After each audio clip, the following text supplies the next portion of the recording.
아직 명절이 이제 다가오려고 하면 좀 시간이 남았지만 명절이 되고 새해가 되면 우리가 어떻게 인사합니까?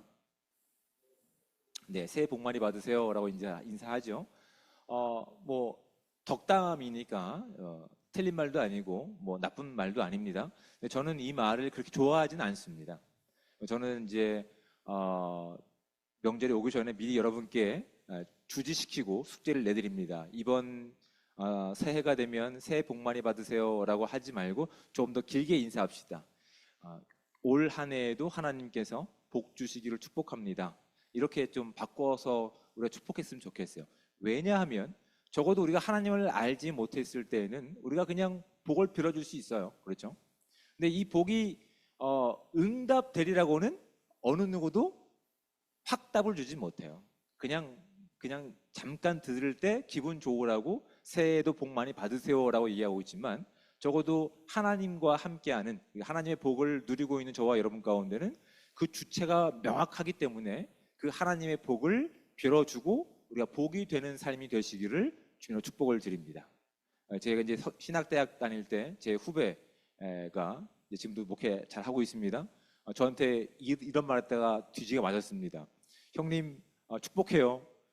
주체가 없어요. 누가 축복하는지. 그렇죠. 예.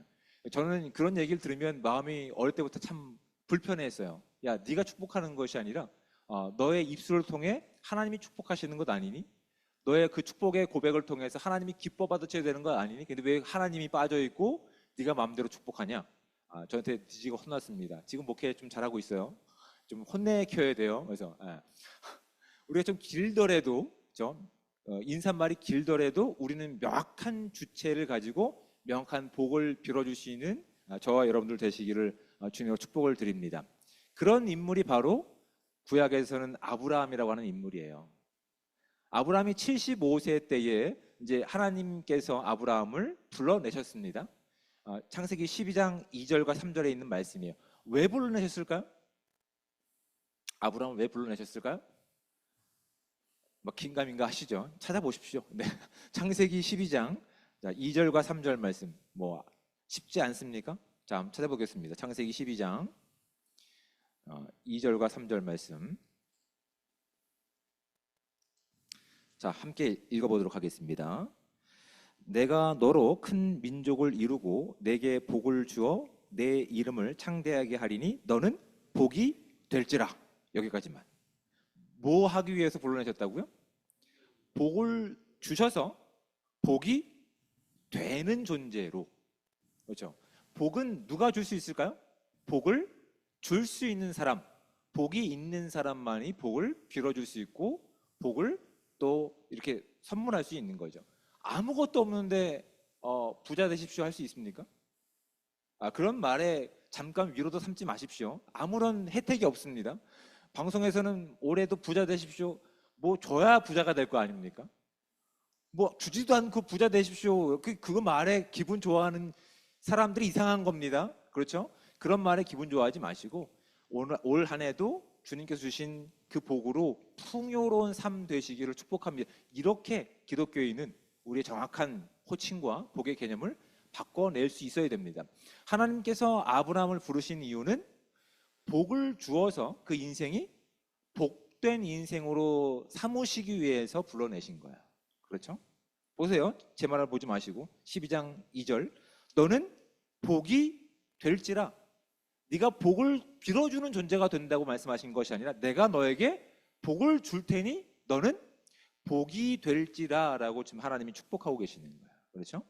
이 복의 개념이 아브라함이 이때까지 이해했던 복의 개념은 아마도 우리가 지금까지 기대했던 복의 개념일 거예요. 명예롭고 또 부유하고 또 평화롭고 또는 뭐 이렇게 안락한 인생을 살아가는 지금 우리가 꿈꾸는 어떠한 성공의 개념과 다르지 않을 겁니다. 근데 하나님께서 주신 축복 그리고 그 복의 개념은 거기서 멈추지 않아요. 거기서 멈추는 것이 아니라 이 복의 개념은 영원한 것에 대한 하나님의 복의 개념인 거예요. 영원하신 하나님께서 이 땅을 창조하신 하나님께서 아브라함을 그렇게 복되게 복을 주셔서 그 인생 자체가 복된 인생으로 복 자체로 세워지기를 꿈꾸고 계시다고요. 그래서 아브라함을 부르신 거예요. 왜냐하면 아브라함은 줄 수 없는 존재였어요. 물론 뭐 나이도 많고 또한 경험도 있고 뭐 물질도 있었죠. 물론 돈도 많았습니다. 그런데 하나님은 그런 것들이 너의 복의 근거로 삼지 않기 위해서 그런 것들을 떠나라고 말씀하셨어요. 12장 1절 보면 이렇게 기록하고 있습니다. 여호와께서 아브라함에게 이르시되 너는 너의 고향과 친척과 아버지의 집을 떠나 내가 내게 보여줄 땅으로 가라라고 명령하시는 거예요. 가야 비로소 이 땅에서 내가 생각했던, 이 땅에서 내가 추구했던 복이 아니라 영원하신 하나님께서 나에게 복된 인생으로 선물해 주실 때 내가 복이 될 수 있는 거예요. 네, 몇 가지 조건들은 아브라함이 갖추고 있었지만 결과적으로 아브라함은 그 복을 누군가에게 나눠줄 수 없는 생물학적인 한계가 있었다고요. 자녀가 없었던 사람이었다고요. 75세가 될 때까지. 근데 무슨 복이 되겠습니까? 그렇죠? 복이 되려고 한다면 적어도 하인이 너무 많거나 자녀들이 충분해야 되는데 하나님께서는 그 인생을, 그렇게 하자가 있는 인생을 불러다가 그들이 꿈꿀 수 없는 영원한 하나님의 복을 복 자체가 되시게 하기 위해서 그를 모든 근거로부터, 모든 복의 잘못된 출발점들로부터 부르심을 받아서 하나님의 그 말씀의 또는 약속 가운데 털을 잡고 이 땅에 진정한 복이 어떤 것인지를 아브라함을 통해서 이 땅 가운데 선포하시는 목적으로 아브라함을 불러내신 거예요. 그런 개념에서 아브라함이 복된 인생이라고 해요. 그러니까 아브라함은 하나님, 그러니까 복을 줄 수 있는 존재와 함께 하다 보니까 더 이상 구걸하지 않았어요. 하나님 먹고 살 돈이 없습니다. 이제 물론 자녀에 대한 갈등을 했었고 기도는 했습니다. 하나님께서 약속하신 모든 열방을 위한 아버지가 되기엔 조건이 저에게는 없습니다. 그러니 약속이 언제 성취가 되겠습니까? 라고 하나님께 얘기하죠. 근데 하나님은 말씀하시죠. 너의 방법과 너의 때가 아니다. 내가 약속한 때에 반드시 이 약속을 이뤄주겠다라고 하면서 그 약속을 주신 주체인 하나님께 온전히 시선이 멈추도록 하나님께서는 아브라함의 인생에 개입하셔서 아브라함을 비로소 어떤 인생을 바꿔가십니까? 복이 된 인생으로 바꿔가신대요. 복을 구걸하던 인생에서 복된 인생으로 바꿔가신다고요. 그러니까 아브라함이 그것이 정확하게 하나님께 근거가 있지 않았을 때는 먹고 사는 문제 때문에 막 요동치는 거예요. 때로는 먹고 사는 문제 때문에 그가 익숙했던 방법 가운데 애굽으로 도망가기도 하고, 그렇죠?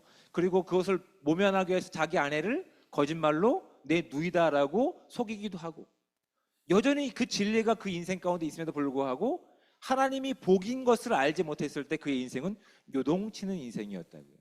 근데 그런 인생 가운데 하나님께서 네가 요동치는 인생이 아니라 진짜 복된 인생으로 내가 너를 만들어가겠다는 그 시간과 그 약속과 그 약속이 성취되는 시간 가운데 비로소 아브라함이 단순히 약속으로 뿐만 아니라 단순히 하나님께서 주신 이삭을 통해서 이스라엘이라고 하는 민족을 세우고 모든 열방의 아버지가 되는 과정 가운데 어떤 일이 있었냐면 소돔과 고모라 일이 있는 거예요.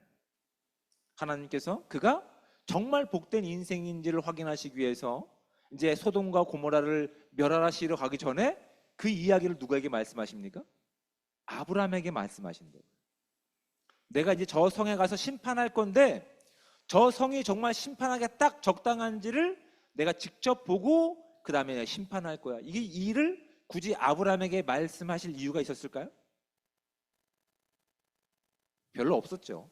하나님이 작정하신 일 아닙니까? 그렇죠? 근데 하나님께서는 아브라함에게 이걸 물어보시는 거예요. 내가 이걸 할 거야. 그러니 너는 어떻게 할래? 라고 하는 것이 아브라함에게 하나님께서 하실 말씀에 대한 이제 그 질문이 담겨 있는 거예요. 아브라함이 어떻게 합니까? 두려운 마음을 가지고 하나님께 이런 간구를 하죠. 하나님, 저 성에 천지를 분간하지 못하는 사람이 많을 텐데 그 중에 의인 50이 있으면 의인 50을 보고서라도 주님 저 성을 멸하시렵니까? 라고 얘기한다고요. 그러니까 말로만 복이 아니라 이제 내년이면 1년만 지나면 하나님께서 그 인생 가운데 이삭이라고 하는 약속의 성취물을 주실 건데 그 전에 비로소 아브라함이 복된 인생인지 복 자체가 되었는지를 확인하는 일이 무엇을 통해서 드러나냐면 소돔과 고모라 성을 멸하러 가시는 일을 공개하시는 거라고요. 이해가 되십니까? 비로소 내 자녀, 내 가족만 신경 쓰는 인생이 아니라 모든 열국에게 하나님의 복을 전할 수 있는 복된 인생이 이제 막 싹 트는 시간이 소돔과 고모라를 멸하러 가시기 전에 하나님께서 아브라함에게 그 이야기를 꺼내시는 내용 가운데 비로소 아브라함이 거기에 정당한 반응을 보이고 있는 거라. 하나님, 저 성 가운데 의로운 자가 50이 있다면 의로운 자를 보고서라도 하나님 심판하시렵니까? 심판이 아니라 그 땅 가운데 하나님의 구원하심에 대한 소식을 지금 아브라함은 복이 되어서 하나님이 약속하셨던 그 약속의 성취물로 복이 되어서 간구하고 있다고요. 아브라함과 그렇게 상관없는 땅이었습니다. 그렇죠? 오히려 조카 롯을 잡아갔던 역사가 있는 그 성이었다고요. 그런데도 아브라함은 어느새 하나님께서 그에게 약속하셨던 복에 대한 면모를 갖추기 시작하는 거예요. 나와 상관없는데 어느새 그 나라와 그 성읍에 대한 긍휼한 마음이 있는 거예요. 그 땅 가운데 의로운 자가 있다면 의로운 자를 봐서라도 그 땅을 멸하시렵니까? 여러분, 이 이야기가 창세기 가운데 나와 있는 하나님이 이 땅 가운데 아브라함을 세우신 이유와 목적이 되는데, 이런 이야기가 오늘 본문을 통해서 우리 가운데 그대로 전해진다. 하나님이 하시는 일에 대해서 우리가 어떻게 그 하나님의 그 계획과 또 하나님의 또한 인도하심을 다 알 수 있겠습니까? 아무도 예측하지 못하죠. 사도 바울조차도 다메섹 도상에서 예수님을 만나고 자신이 이방인을 위한 사도로 부름을 받을지 꿈에도 생각하지 못했을 겁니다. 그리고 더군다나 본인이 원하는 방식이 아니라 이젠 죄인이 되어서, 죄수가 되어서 그 말도 안 되는 그들과 이제 생명 공동체가 되어서 갇혀진 상태에서 선교 여행이 시작될 줄을 어느 누가 생각했겠을까요? 사도 바울이라고 해도 상상하지 못하는 길 가운데 있었다고요. 근데 하나님의 계획은 우리의 항상 계획과 우리의 한계를 뛰어넘어서 하나님이 어떤 분이신지, 그분과 함께하는 복이 어떤 복이신지를 마치 우리의 역사를 통해서 경험하게 하신다고요. 사도 바울은 하나님의 시간과 하나님의 방식으로 자신이 뜻하지 않았던 죄인의 모습으로 이제 4차 선교 여행을 가고 있는 과정 가운데 있는 거예요. 그런데 이 4차 선교 여행 가운데 다른 점이 있다면 뭐라고 말씀드렸죠? 3차 전도 여행까지는 나름대로 자율권이 있었다고요. 그렇죠? 자신이 복음을 전했을 때 거기에 응답하는 사람들을 중심으로 복음을 전할 수가 있었다고. 그런데 이번에는 어떤 상황입니까? 그 자율권이 없는 거예요. 자율권이 없이 본인은 오히려 포로가 되어서 그들과 함께 생사고락을 함께 할 수밖에 없는 운명 공동체로 묶여 있는 거예요. 근데 만약에 그 인생이 자신의 목숨을 의존하고 세상적인 방법이었다고 한다면 억울한 상황 가운데서 오히려 또 어떤 이런 어려운 순간들을 비껴가기 위해서 기도했겠죠. 하나님, 제가 하나님의 일을 감당하기 위해서 선교사로 부름을 받지 않았습니까? 근데 이 방법이 저한테 합당할 걸까요? 아니요, 하나님 좀 더 수월한 방법으로 저에게 길을 열어 주십시오라고 기도했겠죠. 근데 사도 바울의 기도 내용 가운데는 그런 내용이 없습니다. 하나님께서 오히려 자신에게 주셨던 그 거룩한 사명 가운데서 오히려 그 말씀에 순종하면서 죄인의 신분이든 어떠한 신분이든 상관없이 그 일 가운데 가고 있는 거예요. 마치 아브라함이 그냥 복을 구걸하던 인생에서 복이 되어서 그 땅 가운데 복음을 알지 못하는 이들 가운데, 하나님을 알지 못하는 가운데 의로움을 가지고 하나님의 마음을 가지고 기도했던 그 복을 지금 사도 바울은 갇힌 자가 되어서 죄인이 되어서 그 일을 하고 있는 거예요. 어쩔 수 없이 묶여있는 그냥 어떤 공동체가 아니라 사도 바울은 이렇게 분명히 고백하고 있는 거예요. 이 공동체는 하나님께서 나에게 맡겨주신 공동체라는 확신이 분명히 있었던 것입니다. 왜냐하면 여러분 여기를 보십시오. 오늘 본문 가운데 자 34절 말씀을 볼까요? 34절 말씀 전에 22절부터 보겠습니다. 내가 너희를 권하노니 이제는 안심하라. 너희 중 아무도 생명에는 아무런 손상이 없겠고 오직 배뿐이라. 내가 속한 바 곧 내가 섬기는 하나님의 사자가 어젯밤에 내 곁에 서서 말하되 바울아 두려워하지 말라 내가 가이사 앞에 서야 하겠고 또 하나님께서 너와 함께 항해하는 자를 다 내게 주셨다 하셨으니 라고 되어 있습니다. 사도 바울은 분명한 하나님의 사명을 가지고 있는 자였어요. 그렇죠?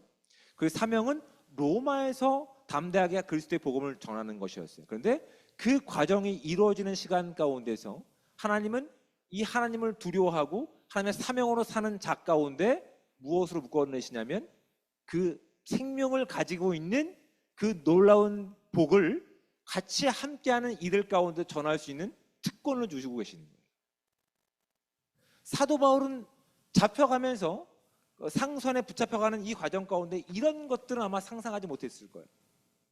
그냥 본인이 봤을 때 지금은 시기적으로 좋지 않으니까 쉬는 것이 좋겠습니다. 겨울이 지나고 날이 풀리고 나서 갔으면 좋겠습니다 하고 제안했을 때 세상 사람들은 아닙니다. 우리가 빨리 이 일을 끝내고 빨리 수입을 걷고 쉬는 것이 좋고 다른 일을 하기 위해서 가야 됩니다 라고 했을 때 바울은 그것을 꺾지 못했다고요. 그렇죠? 그런데 사도 바울이 제안했던 것보다 전문가들 말을 의지하고 갔던 이 배는 결국 난파 직전까지 이루고 있는 거예요. 다 모든 것을 포기하고 버릴 수밖에 없는 상황이지만 아직 하나님께서 사도 바울에게 맡겨주신 사명은 여기서 멈추지 않는다는 것을 사도 바울은 분명히 알고 있는 거예요. 그리고 그 복음을 차마 듣지 못하고 자신들이 운행하는 배에서 빠져 죽어가는 어떤 사람들이 보이고 있는 거예요. 소돔과 고모라 같이.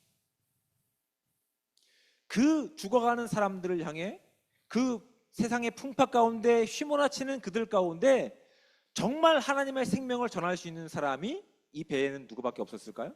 하나님의 복음 가운데 복음을 알고 그 사명을 살고 있는 사도 바울의 일행만이 진정한 그들 가운데 생명을 선물해 줄 수 있는 유일한 통로들이었다고요. 너희들이 살아가는 삶의 방식에서 그것이 어떤 것도 너희 가운데 보장하지 못하는 것들을 이 시간을 통해서 경험하게 되었다고 한다면 이제 여러분 걱정하지 마십시오.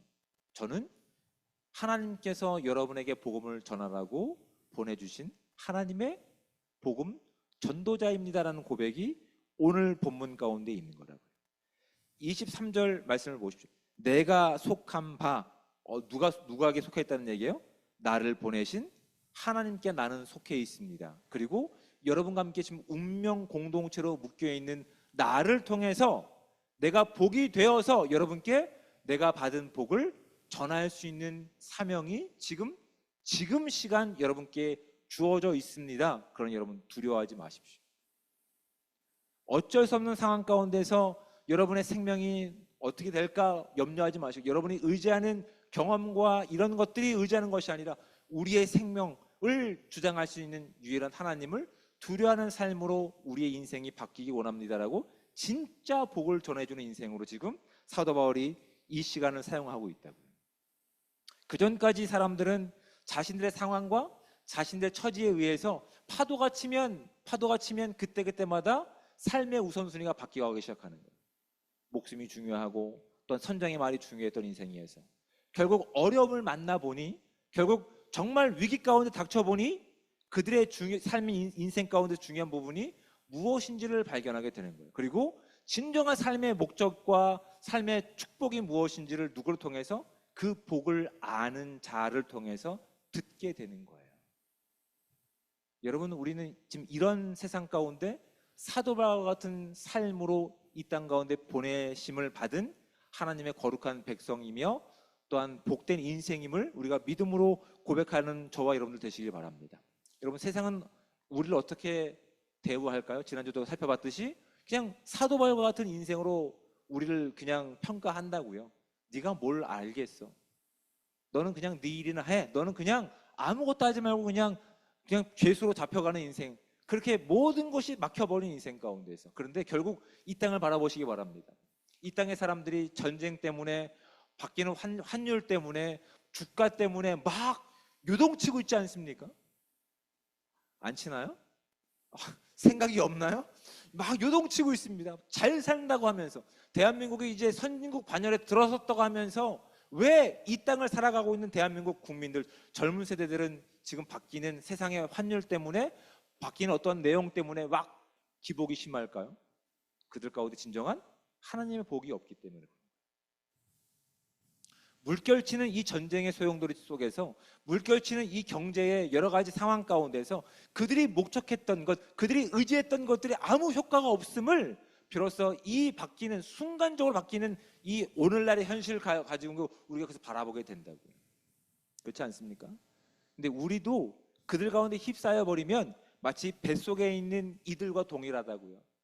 지금은 당장 이것이 중요한 줄 알았어요. 근데 내일 대본이 이게 더 중요한 거예요.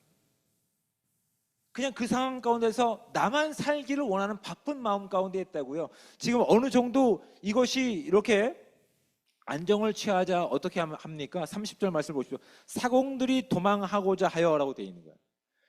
그나마 그 배를 잘 이끌어줄 사공들이 좀 살만하자 어떻게 하는 겁니까? 뒤에 있는 거룻배를 풀어서, 구명보트를 풀어서 자신들만 도망하려고 하는 것들이라고요. 여러분, 이 땅 가운데 자신들만 살려고 하는 모습들이 너무 많지 않습니까? 함께 살려고 하는 모습이 하나도 없다고요. 왜냐하면 그들은 여전히 가난한 인생을 살고 있기 때문에 그렇습니다. 많은 돈이 있을 수 있습니다. 많은 명예가 있을 수 있습니다. 또한 그들이 많은 배움이 있을 수 있습니다. 하지만 그것들이 오늘 급변하는 세상 가운데 어떤 것도 위로가 되지 않는다는 것을 멀리 바라보는 우리는 알 수가 있는 거예요. 그러니까 그 배에 함께 올라타서 방향을 잃어버리는 우리의 인생이 아니라 우리는 그들 가운데 진리의 빛을 비춰줄 수 있는 마치 등대와 같은 존재가 되어야 된다. 그 배에 함께 타고 있으면서 그들이 요동치는 장단에 맞춰서 움직이면서 복 받으십시오, 부자 되십시오라는 헛된 권면을 하는 것이 아니라 예수 그리스도의 복이 여러분의 인생 가운데 가득하기를 축복합니다. 예수 그리스도의 그 생명이 여러분의 인생 가운데 가득하기를 여러분의 주님의 이름으로 축복합니다라고 하는 정확한 복의 근원과 그 복의 내용들을 전해줄 수 있는 저와 여러분들이 되셔야 된다고요. 아직도 세상에 속아서 괜찮은 말이니까 부자 되세요, 이거 수없이 해봤자 부자 안 됩니다. 부자가 아무 의미 없습니다. 새해 복 많이 받으십시오. 누가 복을 줍니까? 그 복을 아는 저와 여러분들이 복을 줄 수 있는 유일한 통로라는 사실을 기억하셔야 됩니다. 그 배에 타고 있는 수없이 많은 사람들은 수없이 바뀌는 그 요동치는 세상 가운데서 요동하고 있지만, 오직 하나님의 복음을 가지고 있는 복이 된 사도 바울은, 하나님의 복과 어떤 빛의 사명을 가지고 있는 그는 어떤 어려움에도 흔들리지 않고 그들 가운데 생명으로 인도할 복을, 생명으로 인도할 방향을 제시해주고 있다는 사명을 기억하셔야 됩니다. 이것이 오늘날 이 시대를 살고 있는 그리스도인의 사명이라는 사실을 기억할 수 있어야 됩니다. 저와 여러분 가운데 복이 무엇일까요? 저와 여러분 가운데 복음이 무엇일까요? 우리에게 죽음도 생명으로 바꿔내신 하나님이 나의 아버지가 되어 주셔서 우리가 꿈꿀 수 없는 하나님 나라를 우리에게 유업으로 주시고 그 나라를 살게 하신 것이 저와 여러분 가운데 진정한 복이 되시기를 주님으로 축복을 드립니다. 다른 복보다 이것이 가장 큰 복이라고요.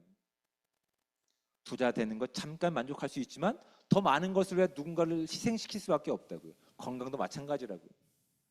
저도 이제 뭐 이 나이 돼 보니까, 장로님이 오죽하시겠습니까? 이 나이 돼 보니까 뭐 돈도 필요 없습니다. 건강만 하면 됩니다. 네.